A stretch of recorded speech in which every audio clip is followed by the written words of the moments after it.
Europe. Europe 1. Vincent Hervouet, en Allemagne, le compromis de gouvernement passé entre le SPD et la CDU-CSU à la veille du week-end est très critiqué par les sociodémocrates. Oui, on ne peut pas dire que le soulagement ait duré longtemps. Vendredi, Angela Merkel et Martin Schulz avaient le sentiment du devoir accompli en présentant leur contrat de remariage. Ils n'avaient pas l'enthousiasme fébrile des fiancés, mais c'était plutôt un vieux couple qui se mettait d'accord sur de nouvelles règles de cohabitation. Mais bon, il faut bien se sortir de l'impasse dans laquelle oui, est plongée l'Allemagne depuis l'été, depuis que l'électeur en colère a saqué les deux grands partis. Alors avec son air de chien battu habituel, la chancelière a loué un nouveau départ en Europe.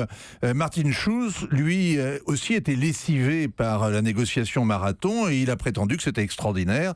Et il est reparti en campagne parce que il faut bien faire approuver le pacte par la base, par les délégués du parti. Oui, parce que la base social-démocrate, elle renacle. Elle vote dimanche prochain, 21 janvier, date funeste. Les Français ont coupé la tête du roi et nos voisins pourraient être tentés de couper court aux espoirs d'une chancelière.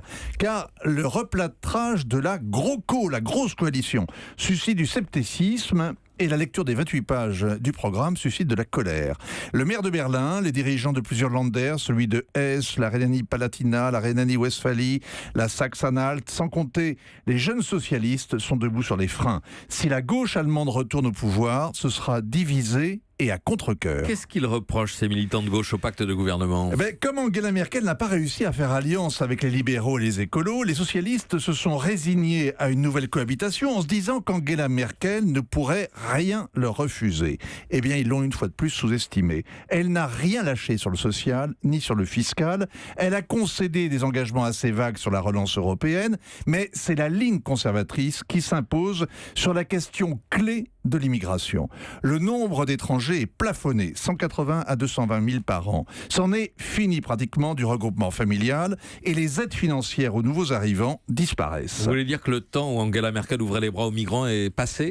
Elle l'a payé assez cher avec l'entrée en force des populistes d'Alliance pour l'Allemagne au Bundestag. Et en cas de nouvelles élections, les sondages prédisent qu'ils gagneront encore du terrain. D'où l'acharnement d'Angela Merkel.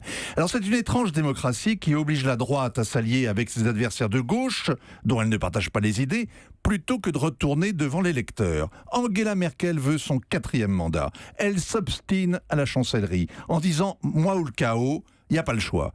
Elle a une semaine pour en convaincre les délégués de base du SPD. Vincent Hervouet. Axel ? Mais en vous écoutant, Vincent, on se dit que c'est les institutions qui posent problème, là, que c'est la démocratie allemande qui ne fonctionne plus. On verra à la fin de la semaine. Parce que si le SPD met effectivement son veto, il faudra qu'Angela Merkel en tire les conséquences. Il y a une sorte de malédiction, vous savez, du 4e mandat. C'est le mandat de trop. Les dirigeants africains le savent bien. En général, après le 3e, ils arrêtent les horloges, comme c'est le cas au Congo, ou alors ils se font élire à vie. Mais dans le cas de l'Allemagne, c'est vrai que le SPD s'était juré au soir des résultats de ne pas retomber dans le piège de la cohabitation. Après avoir servi pendant 4 ans de force d'appoint, eh bien, ils ont fait le pire score depuis 1933. Et la CDU, le pire score depuis sa fondation après la guerre. Et la CSU, elle aussi, a dévissé. Et pourtant, ils recommencent. On verra. À suivre avec vous, évidemment, Vincent Hervouet. Europe 1.